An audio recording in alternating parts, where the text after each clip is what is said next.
Hello students, तो कैसे हैं आप सभी। स्वागत है के आर इंस्टीट्यूट की इस सीरीज में जिसमें हम आपको कराएंगे वेल्डर थ्योरी का क्रैश कोर्स।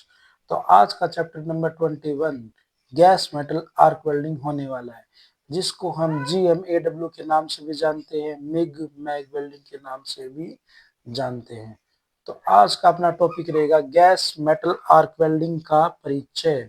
प्रक्रिया: यह एक ऐसी वेल्डिंग प्रक्रिया है जिसमें एक उपभोज्य कंज्यूमेबल वायर इलेक्ट्रोड और वर्क पीस के बीच इलेक्ट्रोड आर्क बनती है। मतलब जो हमारा इलेक्ट्रोड होता है वो हमारा खर्च होता है, कंज्यूमेबल यानी कि खर्च होने वाला। ठीक है, बात करते हैं शील्डिंग की।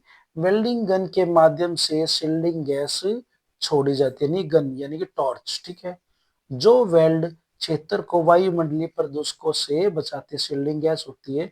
ये बार को ऑक्सीडेशन होने से, वेल्डिंग को ऑक्सीडेशन होने से बचाती है। बात करते हैं स्वचालन।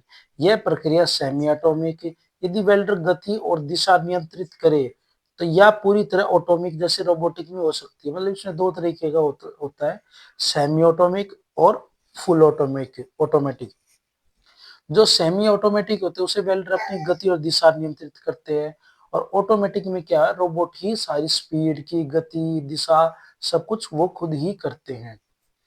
बात करते हैं उपयोगिता।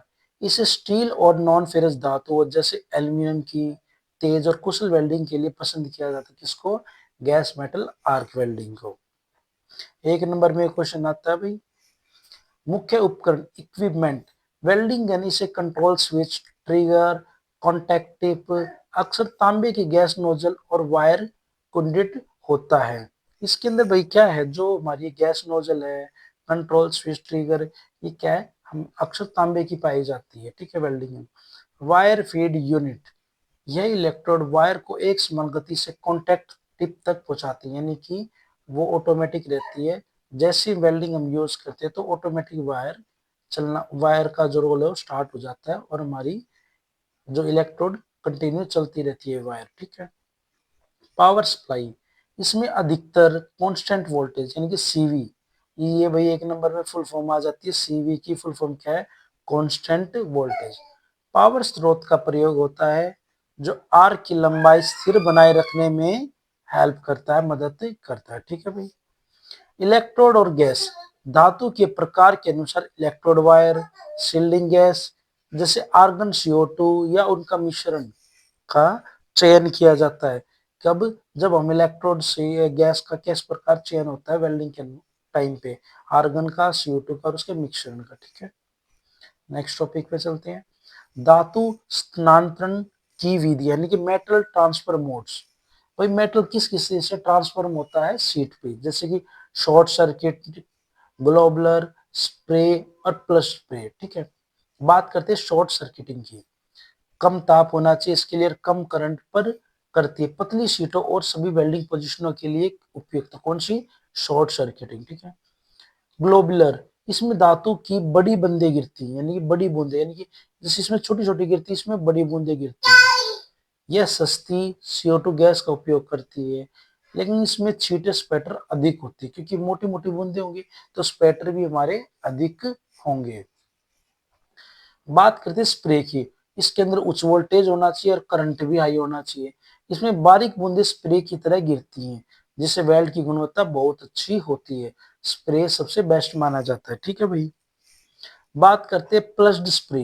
ये स्प्रे का आधुनिक रूप है जिसमें पल्स करंट का उपयोग होता है, जिसमें ताप भी कम होता है और सभी पोजीशन में वेल्डिंग संभव होती है। हमें कोई भी पोजीशन करनी हो, जैसे ओवरहेड करनी हो, अच्छा फ्लैट करनी हो, ठीक है, इसमें वर्टिकल करनी हो और हॉरिजॉन्टल करनी हो, प्लस स्प्रे सभी पोजीशनों के लिए बेस्ट माना जाता है। ठीक है भाई। बात करते हैं नेक्स्ट टॉपिक की, वेल्डिंग तकनीक और सावधानियां। देखो, स्टिक आउट, कॉन्टेक्ट टिप से निकली हुई वायर की लंबाई, ये स्टिक आउट 10 से 25 पेनिट्रेशन की स्थिरता के लिए महत्वपूर्ण है। ठीक है भाई। Welding position, flat, horizontal, vertical, overhead. Flat position सबसे सरल है और जबकि ओवरहेड सबसे कठिन है। तो ये GMAW सभी में गुड वर्क करती है। ठीक है। बात करते हैं क्वालिटी की। वेल्डिंग में ड्रॉस और छिद्रता यानी पोरोसिटी, जैसे दोषों से बचने के लिए धातु की सफाई और सही गैस प्रवाह, यानी कि 10 से लेके 25 लीटर प्रति मिनट का में प्रेशर सेट करके ही वेल्डिंग करनी चाहिए। ये सबसे उत्तम विधि मानी जाती है। ठीक है, चलते हैं नेक्स्ट टॉपिक में, फ्लक्स कॉर्ड आर्क वेल्डिंग। भाई ये भी एक नंबर में इसकी डेफिनेशन पूछी जाती है कि FCAW की फुल फॉर्म क्या है, तो मैं बतानी है फ्लक्स कॉर्ड आर्क वेल्डिंग। यह प्रक्रिया मोटी धातुओं और कठिन पोजिशनों में वेल्डिंग के लिए बेहतर मानी जाती है। कौन सी? FCAW।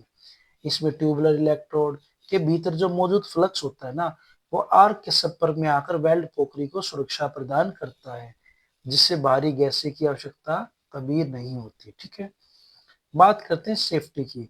वेल्डिंग के दौरान भारी चमड़े के दस्ताने पहनने चाहिए मैंने। जैकेट, जिसे हम एप्रॉन भी बोलते हैं, ये हमारी घुटनों तक होती है। ठीक है भाई, हेलमेट और सुरक्षा चश्मे का उपयोग करना आवश्यक है। ठीक है, बात करते हैं अल्ट्रावायलेट किरणों से बचने के लिए उपयुक्त शेड वाले लेंस, जैसे 12 शेड का प्रयोग करना चाहिए। ये भी एक नंबर में क्वेश्चन पूछा जाता है कि हमें कौन से शेड वाले नंबर का प्रयोग करना चाहिए, तो हमें 12 नंबर वाले शेड का प्रयोग करना चाहिए। ठीक है भाई, आज के लिए इतना ही। मिलते हैं नेक्स्ट क्लास में, नेक्स्ट वीडियो में और नेक्स्ट चैप्टर के साथ।